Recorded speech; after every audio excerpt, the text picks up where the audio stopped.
tal, hermanos del distrito de Alto Barinas 2? En este momento me dispongo a dictarles una serie de capacitaciones acerca de temas diversos y hoy, especialmente hoy, vamos a hablar de lo que es la homilética. Quizás no habías escuchado lo que es la homilética, pero hoy vamos a ver qué es la homilética. Así que donde estás, te invito a que inclines tu rostro para orar. Vamos a orar. Padre Celestial, en este momento, Señor, te pido por aquella persona que está viendo este video, que por favor tú puedas entrar en su mente y en su corazón, que tu Espíritu Santo nos pueda llenar de sabiduría para entender lo que es la homilética y el arte tan sagrado de llevar tu palabra. En el nombre de Jesús, amén. Bien, vamos a ver lo que es la homilética. Homilética es el arte de predicar o de hablar en público. Este arte, como cualquier otro arte, requiere un esfuerzo y una dedicación y también viene de inspiración divina. Entonces vamos a ver lo que es el arte de predicar o de hablar en público. Aquí esta palabra viene del griego homileo, que significa discursar o platicar. Actualmente es la exposición de la palabra de Dios para persuadir a salvar a los seres humanos. Entonces viene del griego homileo, que es prácticamente discursar o platicar, pero en la actualidad es exponer la palabra de Dios. Entonces vamos a ver, según Cleveland, es estornudar para contagiar a otros con el virus del evangelio. Es como un estornudo y ese estornudo quizás contagia, pero contagia no de una enfermedad, sino del virus del evangelio. Esto lo dice según Cleveland. Vamos a ver qué otra cosa es predicar. Hay varios autores que han dicho en pocas palabras o en resumidas cuentas lo que es el arte de predicar, y estamos viendo en este momento algunos de los pensamientos. Según Ruskin, son 30 minutos capaces de resucitar muerto. Imagínense eso. 30 minutos capaces de resucitar muerto. Eso es lo que es la predicación según Ruskin, este personaje. Vamos a ver, según H.M. Richards, es exponer la palabra de Dios para un hombre de Dios, o por un hombre de Dios, para el pueblo de Dios en la casa de Dios. Eso es el arte de predicar, eso es la homilética según Richards. Entonces es exponer la palabra de Dios por un hombre de Dios para el pueblo de Dios en la casa de Dios. ¿Qué otra cosa es predicar? Bueno, ya hemos hablado de lo que es predicar, pero ahora vamos a ver, predicar es proclamar la verdad del evangelio con dos elementos. Se necesitan tener dos elementos. Número uno, la convicción. Y número dos, la conversión. Hay personas que pueden dar discursos políticos, discursos en un acto de grado, discursos en cualquier escenario, y se pueden convencer de lo que están diciendo, tanto así que pueden llegar a creerse su propia mentira. Hemos visto personas malévolas, personas tiranas. Por ejemplo, uno de los ejemplos que tenemos más tangible es el ejemplo de Hitler. Hitler, él daba su discurso y aún así, siendo un discurso malo, siendo un discurso que motivaba a matar y asesinar personas, mucha gente le creía. Y él se convencía a sí mismo de lo que estaba diciendo y se convencía tanto que él convencía a las demás personas. Por ahí vi hace tiempo, creo que un video o algo parecido, que él se colocaba en un espejo y hasta que no estuviera convencido de lo que iba a decir, no salía a dar su discurso. Entonces, una persona convencida va a convencer a los demás. Pero no solamente se necesita convicción cuando hablamos de predicar la palabra de Dios, porque predicar la palabra de Dios va mucho más allá de simplemente estar convencido de lo que estás hablando, sino también se necesita lo que es la conversión, es decir, estar llenos del Espíritu Santo, no solamente decir la verdad, sino practicar esa verdad, no solamente decir lo que hay que hacer, sino también hacer eso que uno dice que tiene que hacer, porque aparte de la convicción hay que estar convertidos, porque esa chispa, esa unción que te dio el Espíritu Santo en ese momento es la que se va a transmitir a las demás personas cuando estás hablando y cuando estás predicando. Entonces necesitamos esas dos cosas. Al momento de predicar, una no puede estar sin la otra. Tienen que estar las dos, convicción y conversión. Entonces, aquí hay un pensamiento también de lo que es un sermón.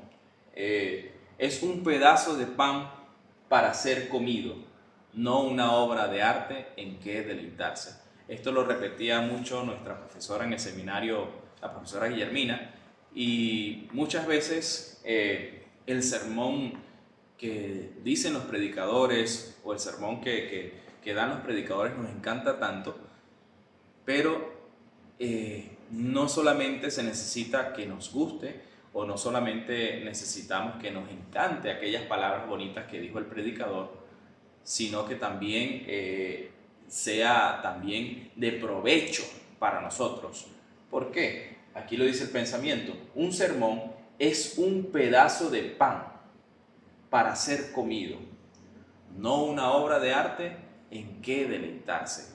Han habido sermones que hablan de muchas otras cosas, pero no se van a la palabra de Dios. Hay sermones que son más testimonios que la misma palabra de Dios. Y entonces a veces creemos que escuchando grandes cosas, grandes historias, ilustraciones, grandes testimonios, pero salir vacío de la palabra de Dios no es el objetivo como tal del sermón. Entonces el sermón debe ser un pedazo de pan para ser comido, no simplemente una obra en que deleitarse.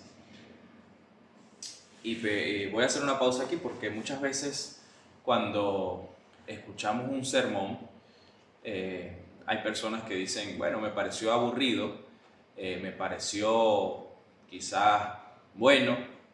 Hay muchos predicadores que utilizan el chiste también en sus sermones, en su exposición de la palabra, y la gente sale contenta, sale riéndose, pero en realidad el vacío espiritual quedó allí. Puede que se haya llenado el vacío emocional o se haya llenado el vacío intelectual, pero también necesitamos llenar el vacío espiritual. Entonces dice aquí, ¿cuánto tiempo debe durar un sermón? ¿Cuánto tiempo crees tú que debe durar un sermón? El sermón normalmente debería durar entre 20 a 30 minutos, es lo programado.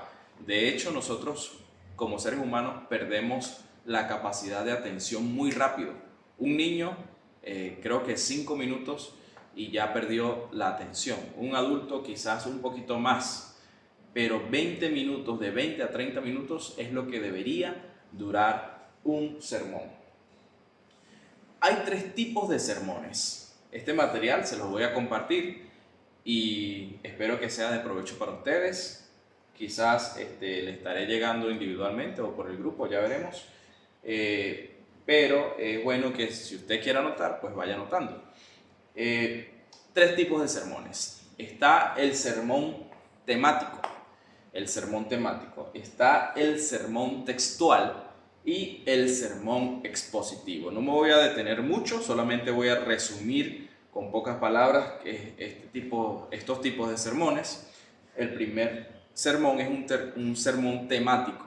Habla acerca de los temas, es decir, si a ti se te ocurrió un tema, es decir, el Espíritu Santo, el tema del sábado, el tema de la salvación, te vas a sentar y vas a buscar los textos que hablen acerca de ese tema. Y en base a esos textos que vas a buscar, hablando acerca de ese tema, vas a preparar tu sermón. Él se hace a un texto. Tomas un texto, un pasaje de la Biblia, y leyendo ese pasaje, ese texto, te inspira a irte a otros pasajes de la Biblia que apoyan el texto que estás hablando y que apoyan o están en armonía con el texto que estás leyendo o estudiando. Ese sería básicamente un sermón textual. Un sermón expositivo es aquel sermón que no sale de un pasaje bíblico. Es decir, lees un pasaje bíblico y en ese pasaje encuentras todo lo que necesitas para el sermón. Encuentras la ilustración, estudias sus palabras, estudias el contexto, te da la enseñanza, te da el llamado, te da la apelación, incluso puedes utilizar hasta la misma introducción en base a ese texto. Es decir, tu sermón completo va a ser solamente en ese pasaje bíblico y de allí no te vas a mover. Ese sería un sermón expositivo. Un sermón también tiene dos tipos. Es decir, hay dos tipos de predicaciones. Está la deductiva, que va de lo macro a lo micro. Es decir, vamos a hablar del pecado, por ejemplo. El pecado comenzó en el cielo a través de Lucifer. Ese ángel cayó y ese pecado se trasladó aquí a la tierra, a Adán y Eva, y ese pecado ahora llegó de generación en generación a través de las genealogías, a través de la simiente del mal, y ahora ese pecado está en nosotros y ese pecado está en mí individualmente y yo lucho a través de ese pecado. Resumiendo en pocas palabras lo que es un sermón deductivo, ¿no? Claro, esto se va a exponer durante todo el sermón. Entonces, este sermón deductivo va de lo grande, de lo macro a lo micro, de lo amplio a lo específico. Y el sermón inductivo va de lo pequeño, de lo micro a lo macro, es decir, de lo pequeño a lo grande. Si comienzo con el pecado en mí, voy a terminar con el pecado en el mundo, ¿verdad? Entonces, esos serían los dos tipos de sermones o dos tipos de predicaciones que yo puedo utilizarlos en mis sermones. También decimos, aquí hay una pregunta. ¿Cómo debe ser el sermón? ¿El sermón debe ser como una montaña rusa o como un avión en despegue? Bien, muchos predicadores alzan el tono de voz. Hay predicadores incluso de otras denominaciones que cambian la voz y predican como ronco y hablan alto. Hay otros que hablan así y predican.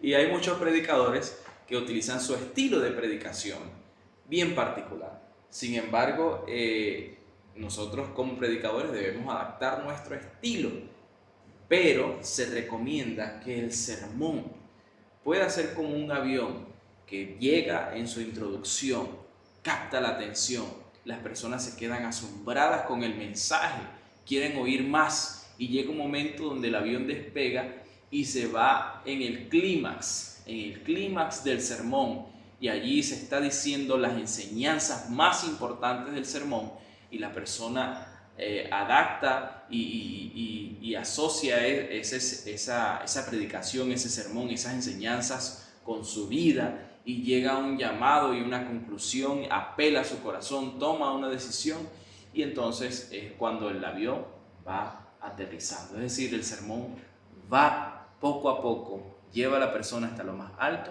y luego hay un descanso. Entonces se recomienda que el sermón sea algo parecido a lo que es el despegue de un avión y no estar arriba, abajo y luego se me olvidó esto, se me olvidó el otro y ahora sí y ahora no, porque muchas veces eso pasa cuando no estudiamos bien nuestro sermón. Entonces dice aquí la introducción del sermón. ¿Cómo debe ser la introducción del sermón? A la hora de preparar la introducción del sermón, a pesar de que sea lo primero que vas a hablar, es lo último que vas a preparar. ¿Por qué? Porque cuando digo lo último que vas a preparar es porque al tener todo tu sermón ya hecho, al tener todo tu sermón ya en la mente, quizás en un cuaderno, en una hoja, vas a leer y de esa conclusión vas a sacar tu ilustración con la enseñanza más profunda para sacar la atención en los primeros 5 minutos. Ya vamos a hablar de esto. Ahora, la ilustración, puede partir del mismo texto. Es decir, puedes comenzar tu sermón, entrar en tu sermón con el mismo texto, pero también lo puedes hacer con una ilustración, algo que se asemeje a la enseñanza que quieres dar en el sermón. Puedes hacerlo también a través de un testimonio y puedes hacerlo a través de una historia también o una anécdota también. Lo que se quiere es que captes la atención en los primeros 5 minutos. Si no captas la atención en los primeros 5 minutos, es muy probable que no captes la atención durante el resto del sermón. Las personas normalmente atienden cuando una persona se levanta, las primeras palabras que dice, los primeros 5 minutos son lo que va a captar la atención, y si no capto la atención, es muy probable que no se capte la atención durante el resto del sermón. Recordamos también que el 70% de lo que expresamos, lo expresamos no solamente con palabras, sino con un lenguaje corporal, es decir, con un lenguaje no verbal. Cuando decimos las cosas tenemos que utilizar ademanes, tenemos que utilizar expresiones faciales, tenemos que hacer énfasis, tenemos que levantarnos, subir la voz, bajar la voz, quizás expresar más con nuestro cuerpo que con nuestras propias palabras. ¿Cuál debería ser el tono de voz adecuado? Bien lo decía, cada quien tiene su estilo de predicar, sin embargo, un tono de voz muy bajo quizás a veces puede adormecer a la congregación, y un tono de voz muy alto quizás a veces puede causar molestias. Entonces se necesita un tono de voz adecuado, un tono de voz que sea armonioso y que pueda ser entendible y que no canse al oído ni tampoco adormezca a la persona. Se recomienda que sea lo más natural posible y sea adaptado según tu estilo y tu predicación, dependiendo del énfasis que quieres hacer también. Hay señales que demuestran, señales corporales, mejor dicho, que no se deben hacer. Y una de las señales corporales que se deben hacer, que no se deben hacer, es las señales de nervios. Hay personas que aprietan las manos, caminan de un lado al otro, eso es señal de nervios. La mirada puesta solamente abajo, al piso, o solamente arriba, no se debe hacer. Señalar, no se debe hacer. Golpear el púlpito a la hora de estar hablando un sermón, golpear fuertemente. A veces hasta he visto predicadores que hasta pareciera que van a romper el púlpito. O apoyarse en el púlpito. Esto hablábamos también del lenguaje corporal. Estar así hablando y predicando un sermón, pues dice mucho de nosotros. Y utilizar muletillas también, palabras repetitivas. Eso desconcentra a la persona que está escuchando. Debo evitar a la hora de presentar un sermón, presentar las fallas de la iglesia o de sus miembros. Recordemos que en el sábado hay personas que van a la congregación, van al culto, y hay muchas personas que son visitas también. Y esas visitas, pues nosotros queremos es presentarle la palabra de Dios, no presentarle las fallas de la iglesia. Hay personas que quizás ese sea el último sermón que van a escuchar, y si nos las pasamos hablando de las fallas y criticando, pues lamentablemente esa persona se va a ir como llegó y no va a obtener lo más importante, que es la salvación. Tu sermón puede marcar la diferencia. Bien, presentar las fallas de nuestros familiares. Normalmente, como conocemos a nuestros familiares y en el momento de predicar se nos vienen muchas cosas a la cabeza, y a la hora de dar un testimonio se nos vienen nuestros familiares o amigos o personas muy cercanas, y queremos dar un ejemplo, y dar ese ejemplo sin su consentimiento, o peor aún, hablar mal de esa persona en público, en el púlpito, cuando se está exponiendo la palabra, exponer también a esa persona, eso puede ser un grave error. O presentar las fallas de esa persona, eso seguramente la va a hacer sentir mal. Entonces, no debemos nosotros presentar o involucrar a nuestros familiares, a nuestros amigos, a nuestras personas cercanas en un sermón. Bien, palabras coloquiales u obscenas según el contexto o cultura. Como predicadores normalmente nos están invitando a predicar en otros lugares, incluso a veces en otros países. Y cuando tú vas a un lugar, cuando vas a una región, debes colocarte en contexto y en cultura con esa región, con esas personas de esa localidad, porque muchas veces podemos decir palabras que quizás en esa región pueden ser obscenas. Entonces nosotros debemos colocarnos en contexto y en cultura según sea la situación. Presentar o hablar alguna referencia o de alguna preferencia política. En estos tiempos este tema es muy delicado y nosotros como predicadores debemos presentar a Cristo y a este crucificado. No podemos nosotros pretender fijar una posición política a la hora de predicar un sermón. Si una persona está escuchando y tiene una posición contraria a la tuya, probablemente se termine la oportunidad para que esa persona sea tocada por el Espíritu Santo. Entonces, no debemos presentar ninguna preferencia política, ni referencia, nada que tenga que ver con la política de este mundo, sino con la política de Cristo Jesús. Entonces, lo que también debemos evitar, es indirectas. A veces utilizamos el púlpito para quizás reprender a una persona, pero cuando hay situaciones específicas, lo más sensato es que si tú que estás viendo la falla, puedas ir hacia esa persona y hablar con esa persona, entre tú y él, como dice la palabra de Dios. Pero si es un pecado específico, no debería exponerse en la iglesia, mucho menos lanzar aquella indirecta en el púlpito. Ahora, si es una situación general, si ya es algo que lo hace todo el mundo en la iglesia, que lo hacen más de 4 o 5 personas, pues allí sí es bueno que se reprenda el pecado y se hable acerca de eso en un tema. Sin embargo, lo más sensato es que te dejes llevar, y te dejes inspirar por el Espíritu Santo. Bien, hermanos, esto fue todo. Aparte de la homilética, me gustaría tener un segundo tema, aparte de este tema, un segundo tema de la homilética, y quisiera invitarte para que puedas estar al pendiente para otra capacitación, para otro seminario. Dios te bendiga, Dios te guarde.